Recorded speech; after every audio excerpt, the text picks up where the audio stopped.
तो बच्चों हमने शुरू कर लिया था चैप्टर नंबर 6 जिसका नाम है जनसंख्या। ठीक है बच्चों, और पिछले वीडियो में हमने जनसंख्या का अर्थ भी समझ लिया था, जनसंख्या घनत्व, जनसंख्या वितरण इत्यादि बातों को हमने समझ लिया था।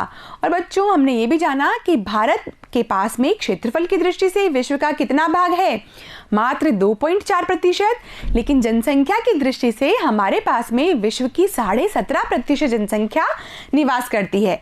ठीक है बच्चों, तो इसी कड़ी को आगे बढ़ाएंगे और आज हम अध्ययन करेंगे कि घनत्व के आधार पर भारत में जनसंख्या का वितरण किस प्रकार से किया गया है। ठीक है बच्चों, तो जनसंख्या घनत्व का अर्थ आप जान चुके हैं कि जनसंख्या और क्षेत्रफल के बीच में जो अनुपात पाया जाता है उसे हम जनसंख्या घनत्व कहते हैं। और सामान्यतः हम 1 वर्ग किलोमीटर में रहने वाली जनसंख्या को इस संदर्भ में मापते हैं। ठीक है बच्चों, तो लिखेंगे हम इसकी परिभाषा। घनत्व के आधार पर भारत में जनसंख्या का वितरण, आप हेडिंग लगाएंगे। जनसंख्या घनत्व असमान वितरण का बेहतर चित्र प्रस्तुत करता है। ठीक है बच्चों, पिछले वीडियो में हमने पढ़ा था जनसंख्या वितरण के बारे में, लेकिन बच्चों जनसंख्या वितरण में स्थानिक फैलाव की बात होती है, उसमें जनसंख्या और क्षेत्रफल के बीच के अनुपात की बात हम नहीं करते हैं। इसीलिए जनसंख्या घनत्व किसी भी क्षेत्र की जनसंख्या का बेहतर चित्र प्रस्तुत करता है। ठीक है बच्चों, तो लिखें आप, प्रति इकाई क्षेत्रफल में रहने वाले लोगों की संख्या को जनसंख्या घनत्व कहते हैं। और बच्चों यहाँ पर हम इकाई कौन सी लेते हैं, 1 वर्ग किलोमीटर की इकाई हम लेते हैं सामान्य रूप से। ठीक है बच्चों, तो ये इकाई क्या है, 1 वर्ग किलोमीटर है। और बच्चों हम जनसंख्या के घनत्व को सूत्र के द्वारा भी ज्ञात कर सकते हैं, कुल जनसंख्या बटा कुल क्षेत्रफल। ठीक है बच्चों, तो अंश में क्या आता है, कुल जनसंख्या, और हर में क्या आता है, कुल क्षेत्रफल। और इसी के अनुपात से हमें पता चल जाता है कि किसी भी क्षेत्र का जनसंख्या घनत्व कितना है। ठीक है बच्चों, आगे बढ़ेंगे और लिखेंगे कि जनसंख्या की दृष्टि से चीन के बाद भारत का विश्व में दूसरा स्थान है। बच्चों पिछले वीडियोस में भी हमने जान लिया था कि क्षेत्रफल की दृष्टि से तो भारत का विश्व में 7वां स्थान है, लेकिन जनसंख्या की दृष्टि से भारत का विश्व में दूसरा स्थान है। ठीक है बच्चों, आगे बढ़ेंगे और अब हम देखेंगे भारत के मानचित्र में कि कौन से राज्य में कितना जनसंख्या घनत्व विद्यमान है। ठीक है बच्चों, तो बहुत ही इंटरेस्टिंग होने वाला है आज का ये जो टॉपिक है। बच्चों आप यहाँ पर देख सकते हैं कि भारत की जनगणना 2011 के अनुसार ये आंकड़े हैं और जनसंख्या घनत्व हमें बताया गया है। ठीक है बच्चों, यहाँ पर एक इंडेक्स बनी हुई है, आप देख सकते हैं कि जो गहरा हरा कलर है उसमें कितना जनसंख्या घनत्व है, 250 से भी कम। ठीक है बच्चों, तो आप भी अपनी बुक खोल लें और उसमें इस मानचित्र पर आ जाएं और मेरे साथ साथ में सभी राज्यों के जनसंख्या घनत्व को देखते रहें। ठीक है बच्चों, यदि हम बात करें गहरे हरे रंग की तो वहां पर जनसंख्या घनत्व है 250 से भी कम। तो बच्चों फटाफट ढूंढते हैं कि हमारे इस देश में ऐसे कौन कौन से राज्य और केंद्र शासित प्रदेश हैं जहां पर 250 से भी कम जनसंख्या घनत्व विद्यमान है। तो बच्चों शुरुआत करते हैं उत्तर से, तो जम्मू और कश्मीर जो कि अब क्या बन चुका है, केंद्र शासित प्रदेश बन चुका है, और लद्दाख भी इसके साथ में एक केंद्र शासित प्रदेश बन गया है। ठीक है बच्चों, उसी प्रकार हिमाचल प्रदेश, उत्तराखंड, राजस्थान, मध्य प्रदेश, छत्तीसगढ़, सिक्किम, अरुणाचल प्रदेश, नागालैंड, मणिपुर, मिजोरम और मेघालय। ठीक है बच्चों, तो इन्हीं इतने सारे राज्यों में 250 से भी कम जनसंख्या घनत्व पाया जाता है। ठीक है ना बच्चों, तो आप यहाँ पर एक बार फिर से देख सकते हैं, ये देखिए बच्चों, ये है जम्मू कश्मीर, अब जिसके विभाजन हो चुके हैं केंद्र शासित प्रदेशों में। अब लद्दाख भी एक नया केंद्र शासित प्रदेश बन चुका है। हिमाचल प्रदेश, उत्तराखंड, राजस्थान, मध्य प्रदेश, छत्तीसगढ़, और बच्चों ये है अरुणाचल प्रदेश, नागालैंड, मणिपुर, मिजोरम, मेघालय, और बच्चों ये है सिक्किम। तो इन सब राज्यों में कितना जनसंख्या घनत्व है, इन सब में है 250 से भी कम। ठीक है बच्चों, हम देखते हैं दूसरा जनसंख्या घनत्व और वो है 251, और यहाँ पर हमने कौन से कलर का यूज किया है, हल्के हरे रंग का। ठीक है बच्चों, तो हम यहाँ पर देख सकते हैं कि ऐसे भी बहुत सारे राज्य हैं जिनका जनसंख्या घनत्व है 251 से 500 के बीच में। ठीक है बच्चों, तो हम शुरुआत करते हैं फिर से पश्चिमी तट से शुरू कर लेते हैं।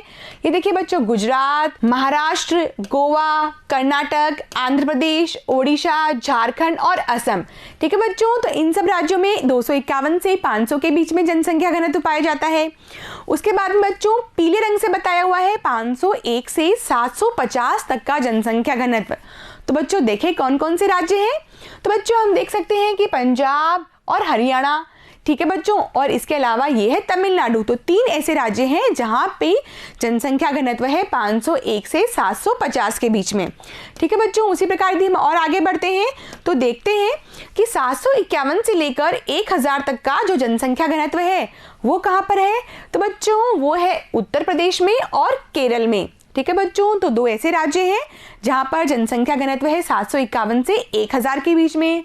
और बच्चों कुछ राज्य ऐसे भी हैं जिनका जनसंख्या घनत्व 1000 से भी अधिक है। और वो कौन से राज्य हैं बच्चों? वो राज्य हैं बिहार और पश्चिम बंगाल।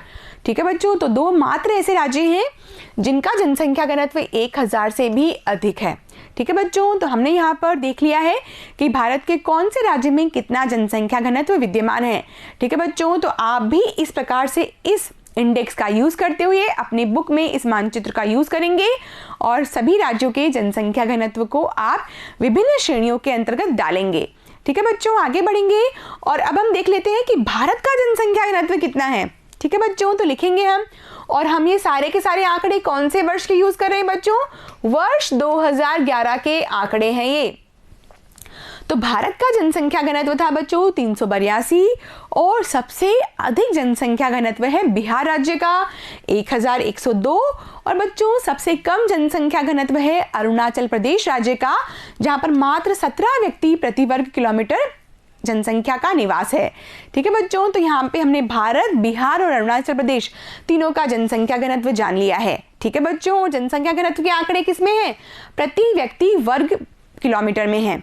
ठीक है, आगे बढ़ेंगे और अब हम करेंगे इनका विभाजन। जनसंख्या की दृष्टि से राज्यों का विभाजन 3 प्रकार से किया जा सकता है। ठीक है बच्चों, तो यहाँ पर आप जनसंख्या घनत्व लिख लेंगे कि जनसंख्या घनत्व की दृष्टि से हम इनका विभाजन कर रहे हैं। ठीक है, कम घनत्व वाले राज्य, मध्यम घनत्व वाले राज्य और अधिक घनत्व वाले राज्य। ठीक है बच्चों, तो हम देख सकते हैं कि 250 व्यक्ति प्रति वर्ग किलोमीटर से कम जनसंख्या घनत्व वाले जो राज्य हैं उसको हम किसमें कर रहे हैं? कम घनत्व वाले राज्यों में लिख रहे हैं। ठीक है बच्चों, तो ऐसे कौन कौन से राज्य हैं? ये देखिए बच्चों, जम्मू कश्मीर और लद्दाख जो कि अब केंद्र शासित प्रदेश है, हिमाचल प्रदेश, उत्तराखंड, राजस्थान, मध्य प्रदेश, छत्तीसगढ़, अरुणाचल प्रदेश, नागालैंड, मणिपुर, मिजोरम, मेघालय और सिक्किम। ठीक है बच्चों, तो ये वो राज्य हैं जिनका जनसंख्या घनत्व 250 व्यक्ति प्रति वर्ग किलोमीटर से भी कम है। ठीक है, आगे बढ़ेंगे और देखेंगे हम मध्यम घनत्व वाले राज्य। ठीक है बच्चों, यहाँ पर असम और अधिकतर प्रायद्वीपीय राज्यों की जनसंख्या का हम वर्णन कर सकते हैं। ठीक है बच्चों, तो ये देख सकते हो आप गुजरात, महाराष्ट्र, गोवा, कर्नाटक, आंध्र प्रदेश, ओडिशा, झारखंड और असम। ठीक है बच्चों, तो यहाँ पर आ गए हैं मध्यम घनत्व वाले राज्य। और बच्चों यहाँ पर मध्यम घनत्व क्यों है इसका भी कारण जान लेते हैं।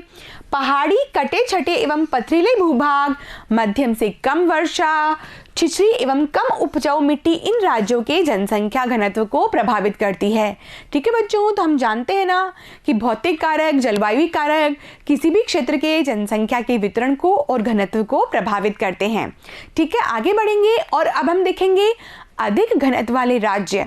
ठीक है, तो उत्तरी मैदानी भाग ज्यादा, इसमें उत्तर प्रदेश, बिहार, पश्चिम बंगाल। ठीक है बच्चों, बिहार और पश्चिम बंगाल का तो जनसंख्या घनत्व 1000 से भी अधिक था। ठीक है, और दिल्ली केंद्र शासित प्रदेश एवं दक्षिण में केरल का जो जनसंख्या घनत्व है वो बहुत ही अधिक है। ठीक है बच्चों, यानी कि 750 से अधिक जनसंख्या घनत्व के जो क्षेत्र हैं वो अधिक घनत्व वाले राज्यों में आते हैं, क्योंकि यहाँ समतल मैदान है, उपजाऊ मिट्टी पाई जाती है और पर्याप्त मात्रा में वर्षा होती है। तो बच्चों यहाँ पर सभी सकारात्मक कारक मौजूद हैं जो जनसंख्या वृद्धि को प्रोत्साहित करते हैं। ठीक है ना, तो समतल मैदान है, उपजाऊ मिट्टी है, उपजाऊ मिट्टी से अच्छी फसल होगी और बच्चों अच्छी वर्षा से भी अच्छी फसल होगी, इसलिए यहाँ पर जनसंख्या का जो घनत्व है वो अधिक है। ठीक है बच्चों, तो आज भाग 2 के अंतर्गत हमने जाना भारत के जनसंख्या घनत्व के बारे में कि कौन कौन से राज्यों में कितना जनसंख्या घनत्व विद्यमान है।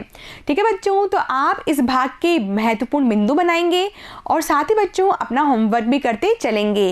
तो बच्चों अब हम मिलेंगे भाग 3 के साथ, तब तक पढ़ते रहिए और आगे बढ़ते रहिए ई कक्षा के साथ। Thank you.